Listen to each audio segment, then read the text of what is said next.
क्या आप जानते हैं कि आधुनिक विज्ञान जिसे ह्यूमन एक्सटिंक्शन यानी मानवता का अंत कह रहा है, उसे हमारे ऋषियों ने हजारों साल पहले कलयुग का अंत घोषित कर दिया था। आज 2026 में हम सिर्फ एक साल में नहीं, बल्कि एक नए युग की दहलीज पर खड़े हैं।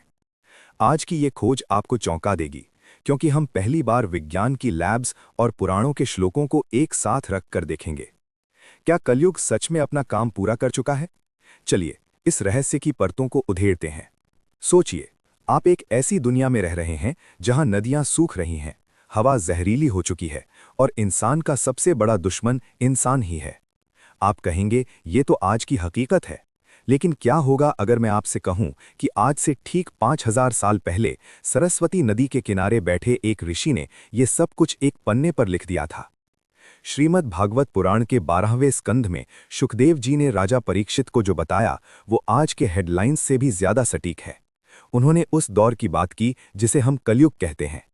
आज ज्ञान आश्रय पर हम उन 5 भयंकर भविष्यवाणियों का विश्लेषण करेंगे जो ये साबित करती हैं कि समय का पहिया घूम चुका है और हम विनाश के मुहाने पर खड़े हैं। क्या आप उस सच को सुनने की हिम्मत रखते हैं जिसे सदियों से छिपाया गया है? कलयुग का मानसिक संकट। कलयुग कोई बाहरी युद्ध नहीं, बल्कि एक मानसिक बीमारी है। इसकी शुरुआत होती है हमारे विवेक के मरने से। आज का दौर इन्फॉर्मेशन का है, पर विजडम गायब है। हम अक्सर सोचते हैं कि कलयुग का मतलब सिर्फ तलवारों से कत्लेआम होगा, लेकिन श्रीमद् भागवत कहती है कलयुग सबसे पहले आपके विवेक पर हमला करेगा। आज 2026 में हम अपनी खुशियां इंस्टाग्राम के लाइक्स में ढूंढ रहे हैं।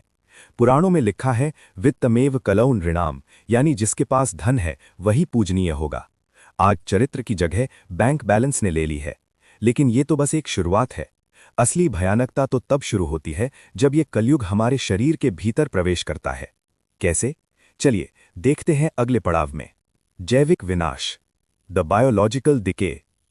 क्या आपने कभी सोचा है कि हम सब 20 साल की उम्र में ही 60 के क्यों दिखने लगे हैं? पुराणों की सबसे डरावनी भविष्यवाणी, इंसान की उम्र कम होकर 20 से 30 साल रह जाएगी। आज का डेटा WHO कहता है कि कैंसर और हार्ट अटैक अब वृद्धावस्था की बीमारियां नहीं रहीं। कलयुग ने हमारे अन्न को विष बना दिया है। द शॉकिंग फैक्ट, हम माइक्रोप्लास्टिक्स और केमिकल्स खा रहे हैं, जिससे हमारी लाइफ फोर्स खत्म हो रही है। श्रीमद् भागवत के अनुसार इंसान का कद छोटा होता जाएगा और उसकी बुद्धि क्षीण हो जाएगी। जेनेटिक्स एंड पुराणास, पुराण कहते हैं कि लोग अल्पायु और रोगग्रस्त होंगे। आज ऑटो इम्यून डिजीजेज और कैंसर जिस तेजी से बढ़ रहे हैं, वो हमारे DNA के पतन का सबूत हैं। 2026 में बायो हैकिंग की कोशिशें हो रही हैं, लेकिन हकीकत ये है कि प्राकृतिक रूप से इंसान का शरीर अब 5000 साल पहले जैसा शक्तिशाली नहीं रहा। हमारा कद छोटा हो रहा है और हमारी हड्डियां कमजोर। ये कलयुग का शारीरिक प्रहार है। पर यह तो बस शरीर की बात थी। लेकिन अगर आपको लगता है कि सिर्फ इंसान बीमार है, तो रुकिए, क्योंकि अब प्रकृति अपना बदला लेने वाली है। पुराणों में लिखा है कि कलयुग के अंत में सूर्य की गर्मी 7 गुना बढ़ जाएगी। आज हम इसे ग्लोबल वार्मिंग कहते हैं। 2026 के क्लाइमेट मॉडल बताते हैं कि अगर तापमान 2 डिग्री और बढ़ा तो दुनिया का नक्शा बदल जाएगा। पुराण कहते हैं नदियां सूख जाएंगी। आज दुनिया की 60% नदियां अपना अस्तित्व खो चुकी हैं। जब पानी के लिए हाहाकार मचेगा, तब इंसान अपनी ही प्रजाति का खून बहाएगा। 2026 की हीट वेव्स और पिघलते ग्लेशियर्स महज मौसम का बदलाव नहीं, बल्कि धरती का बुखार है। पुराणों में लिखा है नदियां गायब हो जाएंगी। आज सरस्वती लुप्त है और गंगा यमुना का अस्तित्व खतरे में है। जब प्यास बुझाने के लिए पानी नहीं होगा और सांस लेने के लिए हवा नहीं, तब शुरू होगा सत्ता का वो खूनी खेल जिसका जिक्र भागवत के 12वें स्कंद में है। महायुद्ध, न्यूक्लियर अस्त्र और प्राचीन दिव्यास्त्र। जब प्यास और भूख हद पार कर जाती है, तब शुरू होता है महाविनाश। रूस यूक्रेन हो या मिडिल ईस्ट का तनाव, दुनिया परमाणु विनाश के मुहाने पर खड़ी है। पुराणों की भविष्यवाणी है प्रजा भक्षन्ति निर्घृणा, यानी शासक प्रजा का खून चूसेंगे। आज हम थर्ड वर्ल्ड वॉर की आहट सुन रहे हैं। रूस यूक्रेन से लेकर इजरायल तक परमाणु बमों की धमकी दी जा रही है। लेकिन क्या ये आधुनिक हथियार वाकई नए हैं?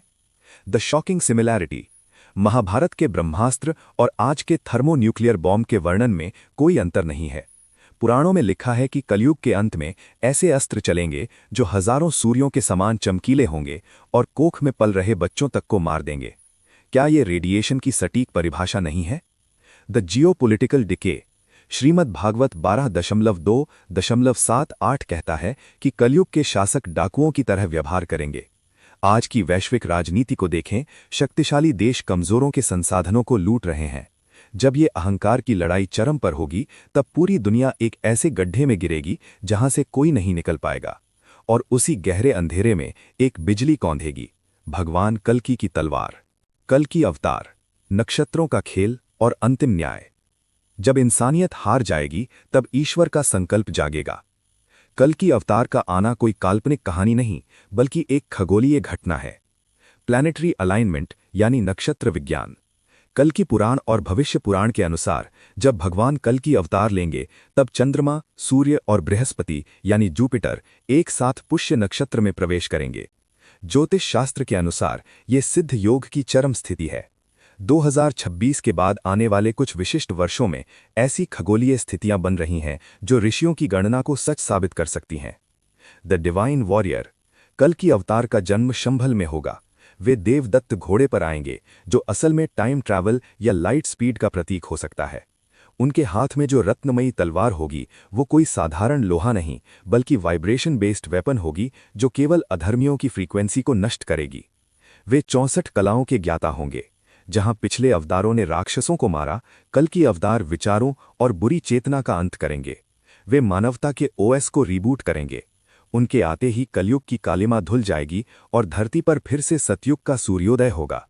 दोस्तों, कलयुग का अंत एक डर नहीं, एक उम्मीद है। ये पुराने को छोड़कर नए को अपनाने का समय है। क्या आप खुद को इस बदलाव के लिए तैयार कर रहे हैं? याद रखिए, जब कल्कि आएंगे तो वे आपका धर्म नहीं, आपका कर्म देखेंगे। अगर आज की ये महा डॉक्यूमेंट्री आपको सोचने पर मजबूर कर गई, तो ज्ञान आश्रय को सब्सक्राइब करें और कमेंट में लिखें ओम नमो भगवते वासुदेवाय। इस वीडियो को शेयर करें, क्योंकि ज्ञान ही वो नाव है जो हमें इस कलयुग से पार ले जा सकती है। जय श्री कृष्णा।